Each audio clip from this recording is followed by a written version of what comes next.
This is Little Cities Bigger, a quaint city builder that has you designing sprawling towns while managing the expanding populace's demands and contending with the elements.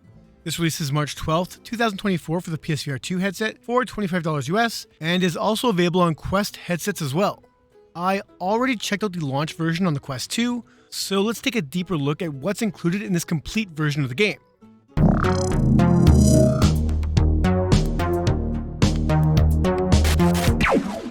Hello city planners. Before we get to it, if you enjoy this review, a thumbs up really helps us out. Subscribing keeps you up to date on our content, and leaving a comment will earn you one invite to watch the Virtual Boys podcast, which airs live every Thursday on this channel at 9 p.m. Eastern Time. I'm Ryan for the VR Grid. Now let's do this. I had the opportunity to review Little Cities back when it first launched on the Quest platform 2 years ago. Jesus, time flies. Anyways, I enjoyed its more casual take on the genre, as it felt like a much less stressful SimCity, though admittedly I found the game to be easy to a point of boredom. Well, fast forward 2 years, and we get the bigger edition, which includes almost all of the DLC and add-ons that have come out since release. I'll get the new stuff out of the way, as not too much has changed since my initial review, other than the fact that there is largely just more of everything. Now in the game are people that you can see chilling and walking around your cities, which is a huge addition as their absence was noticed in a game where building up the population is the largest goal. The Attractions DLC offers up new cosmetics for your cities that adds totally optional style points to chase if you're so inclined, with the bonus of having some of these attractions work in conjunction with specific buildings for extra points and even some secret unlockables. Sandbox mode is self-explanatory and lets you create a level from scratch, from landmasses, obstacles, which is a great way to increase the challenge that the main game lacks, or just chill and make something to your own liking. Lastly is the Snowy Islands DLC, which includes 2 winter-themed islands that offer up new buildings and attractions, as well as destructive avalanches that can take out sections of your town. I'm happy with all this added content, as it does expand upon the core game and just offers up more to do and contend with and makes the bigger version feel like a more complete package. One note would be that the hand tracking update is not available for the PSVR 2, though I will say that, after revisiting the game in the Quest 3, I was impressed by just how well that worked and is one of the better uses of that tech. You'll start off on the first of 8 islands that brings you through a quick tutorial highlighting the control and movement options before leaving you to build your first metropolis. Options for blinders and clicker smooth turning are available, with the game asking you to physically move around the map if standing, or, if sitting, you can drag yourself around each stage. Your dominant hand has a watch that displays all the building options via a holographic menu, so with your offhand you point and select whatever you want before placing it wherever you point. It's an alright system, though I did find myself on occasion selecting the wrong thing and placing it before realizing my error, though there is thankfully an undo option that doesn't punish you for making these singular mistakes. You can also bulldoze any structure or road should you need to make space for a new building or fix a larger screw-up. There are 3 core building types you'll have to continually place and balance, and those are residential, commercial, and industrial, which supply the populace with jobs and homes. You'll need power and water, and as you expand your city, it will level up, unlocking standard buildings as well as unique structures for that stage. You'll have to ensure there's enough police and firefighting presence, make sure the populace has access to hospitals, schools, entertainment, and a host more selections that reveal themselves the further you progress.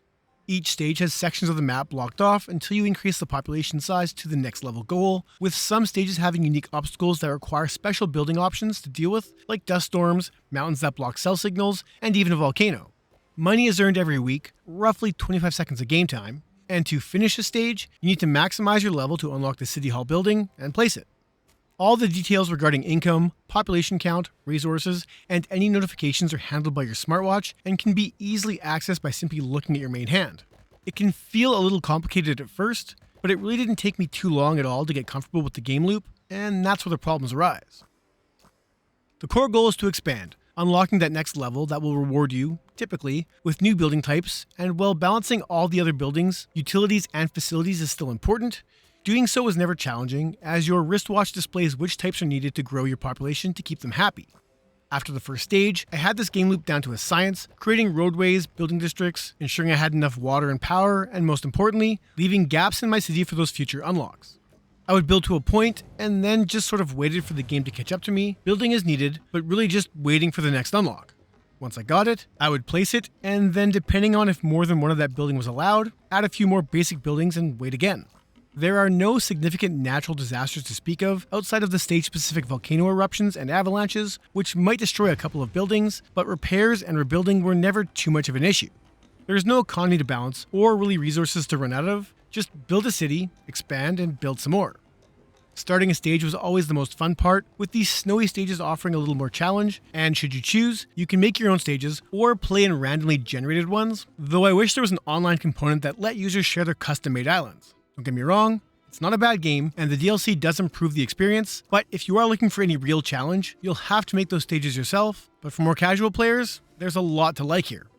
Presentation is key for city builder games, as it's always satisfying to not just see your city grow, but watching the population flourish and carry about their busy lives. When you create a new building, little construction trucks will drive over to it and carry said building through a series of quick animations before they are built. As you build roads and expand the city, traffic and population will increase in those areas, with fires popping up here and there that will call the firehouse to aid, or crimes being committed that elicit a police response. Flying overhead will be planes, balloons, and birds that keep the hustle and bustle of the whole city feeling authentic, if not a bit simplistic. You can zoom in and take a closer look at anything you want, though this is somewhat limited, as the view of the map never fully changes from being an overhead one unless you lean right in, and no, you unfortunately can't view things from street level. Buildings all look fine, carrying enough details to indicate which building type they are. Anyone looking for simulation level visuals will be disappointed, as most buildings are simple in design, but when your city starts to take form, it looks authentic enough, especially from a distance. Everything in here looks pleasant and intuitive, making for a casual and inviting city builder with broad appeal. The game seems to be running at a high FPS, I'm guessing 120Hz, without any sort of reprojection, making for a very crisp and clean looking game. When new structures are built, you'll hear the sounds of construction, and zooming in on any special buildings will have effects unique to them playing, like airplanes taking off from an airport, once again adding enough realism to the little cities to make them feel lived in.